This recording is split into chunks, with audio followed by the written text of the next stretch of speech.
Hey guys, it's Vince. Today in this video we're going to be discussing one of the many emails that I receive, and these emails, some of them are getting kind of really offbeat as far as some of the questions that are being asked. This one is really frightening, and I really wanted to draw attention to it because I know many people out there right now especially are trying to save money. We all are. And when you're having work done that's supposed to be done by a qualified so-called electrician, you guys better do your homework on the background of the people you're using. This particular individual messaged me, and the email right here reads, "Hi Vince, I hired and about to fire an electrician. Can you give me quick advice, please? Hired him to run 730 amp 220s, 5 for CNC spindles, 2 for AC units, and 12 20 amp 120 outlets spread out among my workshop. Was going pretty well. He ran all the plugs. Then I noticed he had them all in a 200 amp box, trying to hook up a 6-gauge wire feeding them from my main box 90 feet away. Do I need to separate these into two boxes, a 200 and a 100? Can I use 3-gauge wire for the 730 amp 220 and 6-gauge for the 1220 amp 120 lines?" Now again, you guys will probably have to read this a couple times. I'm just going to say it real quick. Whenever someone is claiming to be an electrician and exceeding any electrical box rating, you already know something is amiss. Okay? Electrical boxes have a rating for safety, number one. Number two, if you exceed the safety rating on an electrical box, you will not be paid by any insurance company in the country. It's a fact.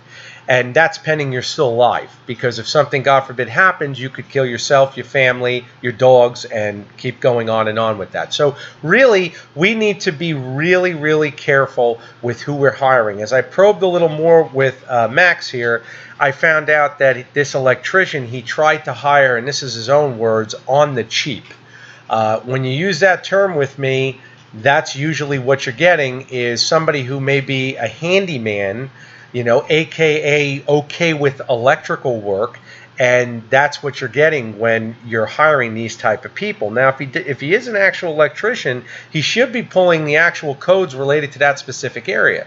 All my electricians out there know that. If they're not pulling codes, permits to validate what they're doing, this is a massive amount of electric to be putting in with just doing this yourself, and especially when someone's asking me what boxes he should use. He wouldn't be asking me this, number one, if he didn't realize himself he's exceeding all the power that a 200 amp box can actually support by putting all these breakers in there. So we already know he would never be asking me this under general intelligence if he didn't see that we're exceeding the actual amp rating on the box. Okay, that drew a red flag to Max himself. So many of you see these knots and you keep coming back and you kind of want reassurance. And I think really what it is you don't really want reassurance. You want someone to say that it's okay to pay less and it's okay to get half-ass work. If that's what you want, I'll tell you that. But I think what I'm really seeing here is when somebody is telling me point blank that they're seeing it themselves and they're saying, well, I'm thinking a 200 and a 100 question, he already knows something's amiss. And my reply back, I'm not sure why here anyone would be putting all those in a single 200 amp enclosure. Did he explain why he wanted to exceed the box's rated current limit? And again, I'm asking that question because I find it kind of comical why he would ever do that, and especially claim to be an electrician. I would certainly agree that having two boxes is best practice, as would your insurance company. Cable gauge for both boxes should be 3-0, also known as triple O gauge to support the amount of max amps each enclosure will have the potential to require. Now, this is based on the engineer's toolbox. You can look this up online if you guys want to see that. Single core wire would be 275 amps, max amps, and that's max current load ratings. Now, everybody's code in their specific area is different. Some guys will get different measurements. Other guys will go more measurements. Other guys have their own preference. The bottom line is this. Go with someone who's willing to pull a permit, and go with someone who's going to follow the electrical code based in your specific area. This is not where we AKA go cheap. This is where we look at potential problems in the future and make sure that you're going to get paid. God forbid something happen with your facility, whether it be a business, small business, your home. No one wants to hurt anybody, themselves, their family. God forbid. You have to pay attention to this. This is scary, scary talk when I'm reading messages like this, and they come to me frequently, guys. This is not an isolated incident. I get this all the time. Hey, Vince, I just grounded. I watched your video on star grounding, and I found it really interesting that my EMI dropped dramatically after I followed your star grounding procedure. And then I noticed that I've got a compressor, and I was wondering, should I ground it as well using the star ground? These are questions I get all the time. And to me, it's pure logic. To many of you, it's pure logic, but a lot of people don't want to do the extra work. And like I said, it's almost like you're asking to find acceptance in what not to do, and it's okay to break the rules. That's up to you guys. It really is. I'm doing the videos, so I hope you guys learn, and hope you don't try to AKA find people on the cheap, because usually on the cheap means it's not done correctly. And again, you're the guys that pay.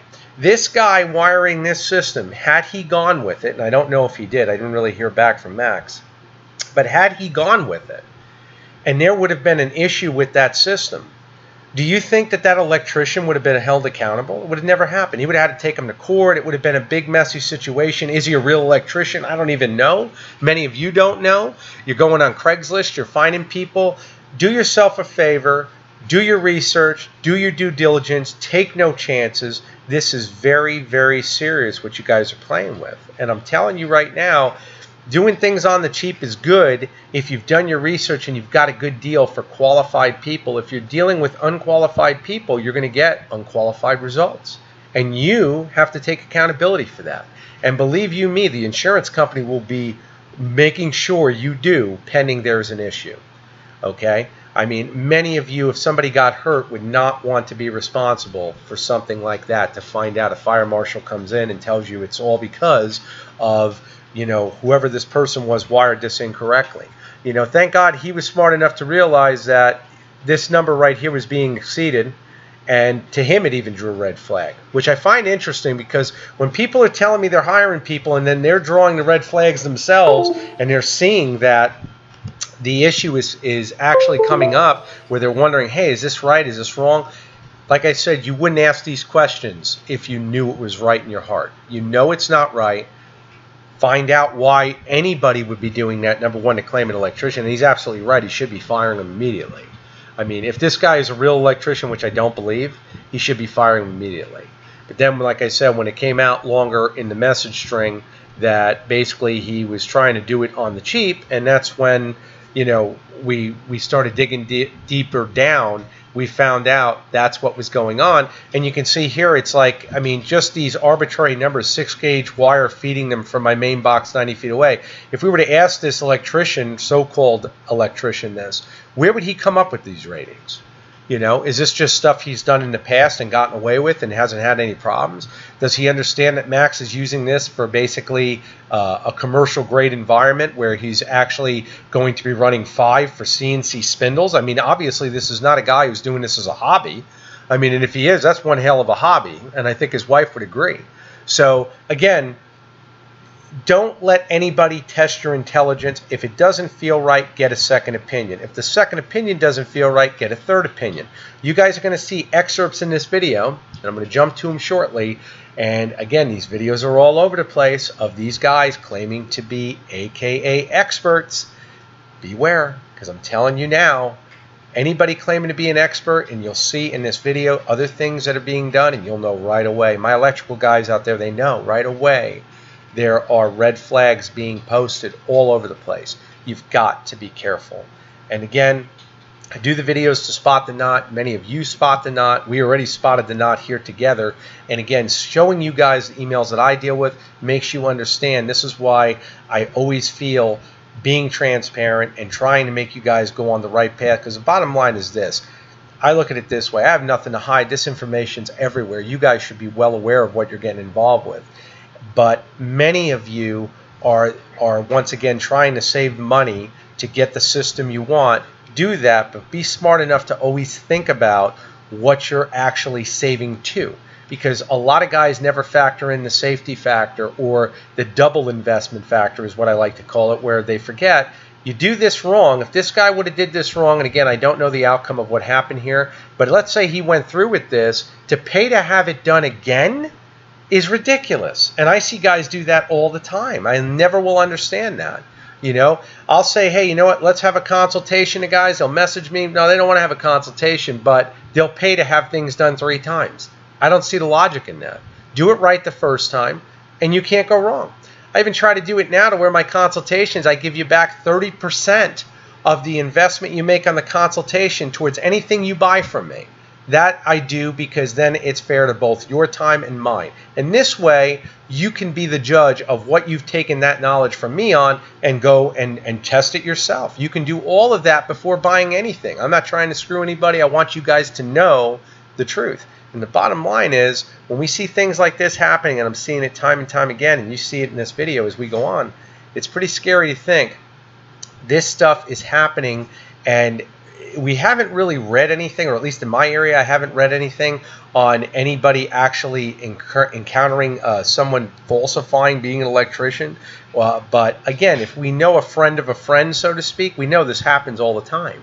And you've got to be careful and do your due diligence. Check out the rest of the video because, again, many of you are going to find this interesting, where once again, we're going to spot the knot together. Many of you will see this and you'll be able to go through, and once again, as you're building your system, you're that much smarter, and hopefully you guys take and really do the best job you can and understand that it's the time you put in learning all of this that will make a much more enjoyable experience when you run the system because you know it's been done right.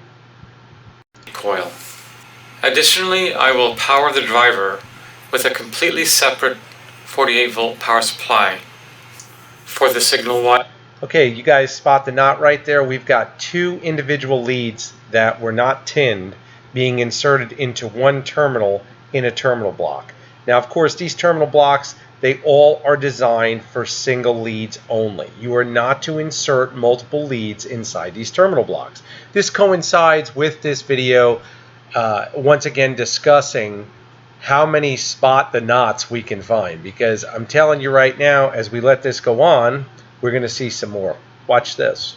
Wires, I will start by connecting the ground wire to the pulse minus and the direction minus terminals.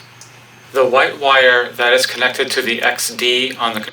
And just to clarify, guys, so everyone understands why this is not best practice, is that when you daisy chain like this, it's virtually impossible to troubleshoot your system with validity due to the fact that over time, depending on what connections you're using, this makes it very difficult for you to isolate any problems you may occur.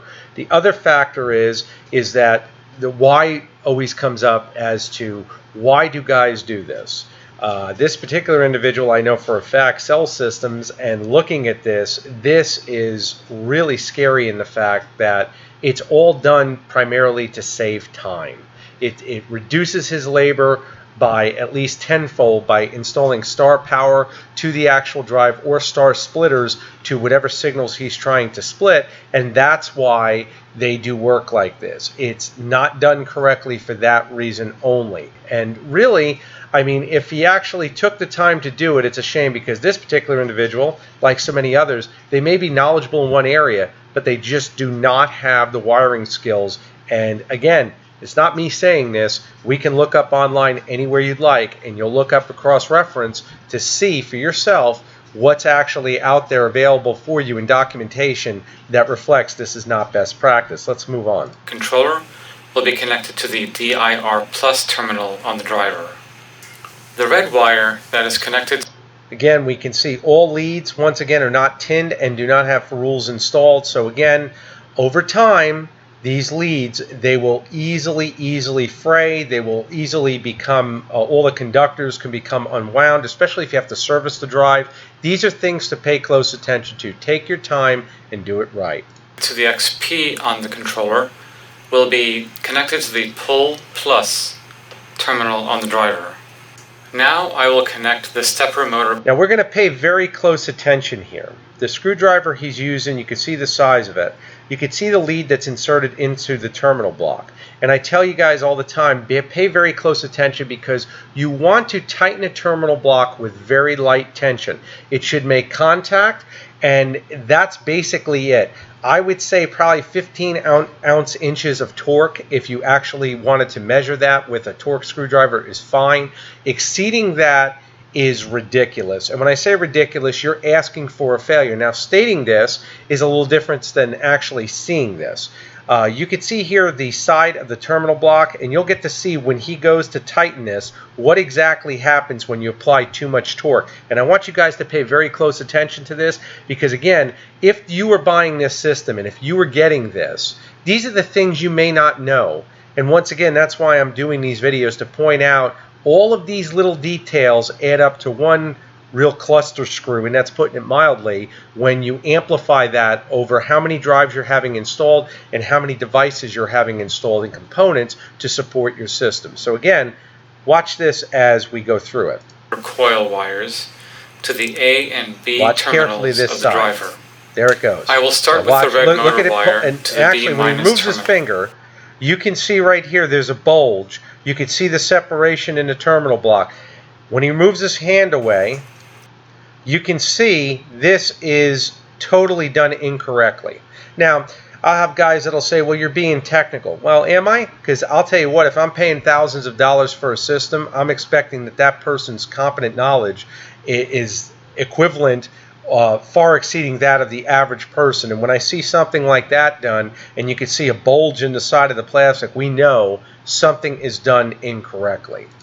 The white wire for this motor will be connected. If we look closely, you can see one of the conductors did exactly like I said. There is he's actually tightening it down, and he doesn't realize that one of the conductors is actually sticking out, and you can see it right here.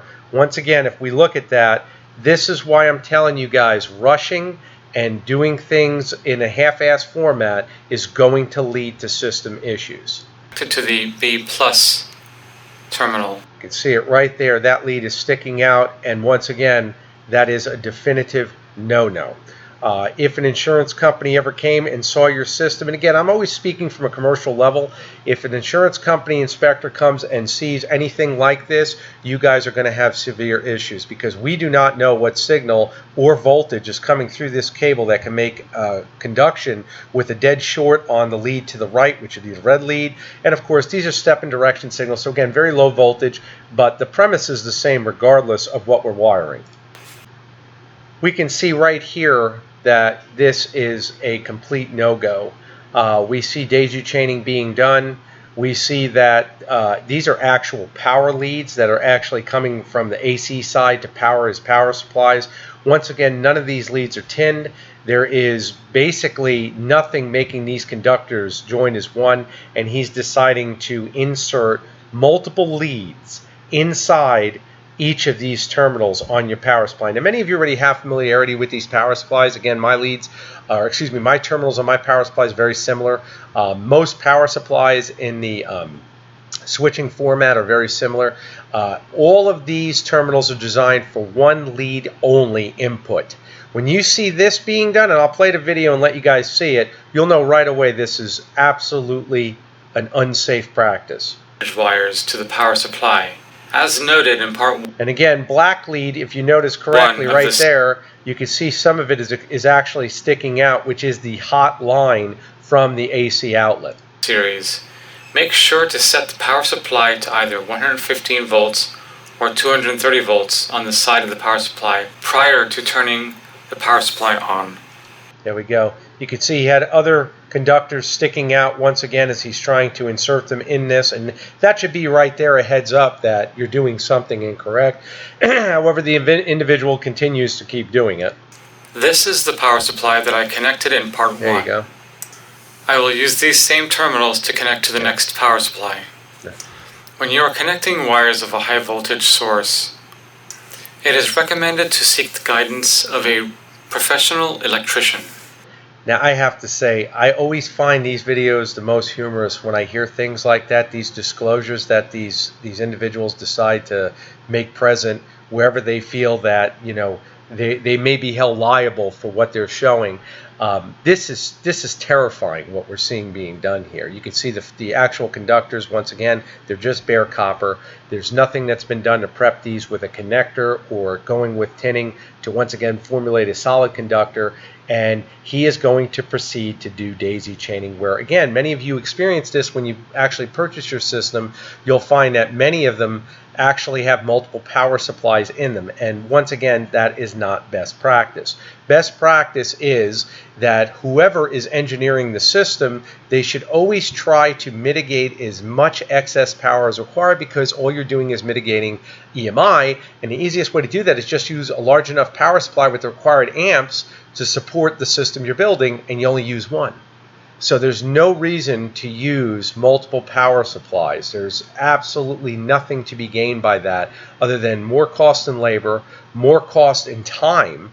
And realistically, I can't find a benefit, because if you're building a 3-axis machine and you require all 3 axes, you're not going to be able to run the machine even if you had an auxiliary power supply where you say, well, I've got an extra one as backup. You're going to need all 3 anyways, unless you just decide to mount an extra one. So really, there's really not anything there that's beneficial in that regard. So it's just, again, something to think about. And again, this video is pretty much icing on the cake as far as what's being done and what's highlighting and what's being discussed now with this electrician email that I received. And again, these videos are all over. This is not an isolated incident, and that's once again why I wanted to show this firsthand, because again, they're all over the place. I'm trying to be as ambiguous as possible, but you guys got to be able to spot the knot, and I'm doing my best to help you as much as possible. Okay, in this part of the video, guys, I've discussed this numerous times in other videos where I talk about proper wiring and how you use star wiring in terms of, in lieu of, I should say, daisy chaining. And you can see right here, this is on Gecko Drive's site. Proper power wiring. Wire all drives in a star wiring configuration as detailed in the image. Never daisy chain the drives together. This is on their website. I'm on their website right now. You can see right here is the web address. Star wiring pattern you can see is as follows. Now, again, much easier to isolate a drive that is giving you an issue. Over here, daisy chain wiring, which we've already seen in a previous portion of the video. And again, not best practice. Easy practice for those building systems or those wanting to assemble systems fast and save time and labor. If it's your system and you're okay with it, then God bless you. If you are purchasing a system, look for this. Look for a star wiring pattern. Look to see if you see terminal splitters being used to supply the drive's power. If you're not seeing that, then there is a severe problem with the way the system is being built.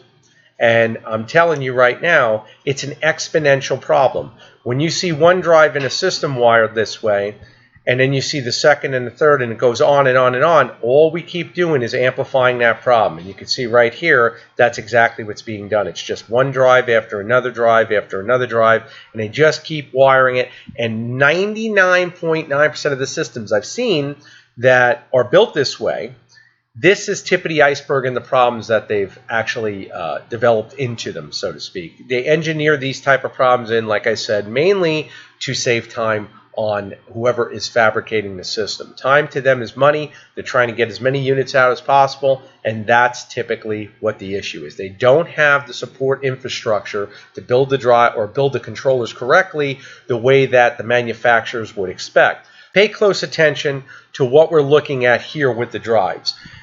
If your system, and we'll zoom in just to make sure everybody can see this. If your system looks like this, and again, you'd have a splitter here where we're splitting these signals so that each drive is getting its own feed. There is nothing that's joined. You notice here all of the black leads are not joined and all the red leads are not joined. So there'd be a terminal splitter here and a terminal splitter here. I've illustrated this in previous videos. If you don't see that, you can rest assured daisy chaining is being done, and that, once again, is a giant red flag. So again, pay very close attention, use this information, and it will save you time and money. Okay, guys, to wrap things up, once again, I love all my subscribers. I thank you guys for your support. If you guys do have questions, require quotes, want to schedule a consultation, please message me direct at storm2313@gmail.com, or you can message me to my eBay store. Again, you'll see the links in the description below. Guys, please take your time, do it right the first time, and build that system of your dreams and make sure it's safe. Thank you all for your support. Take care.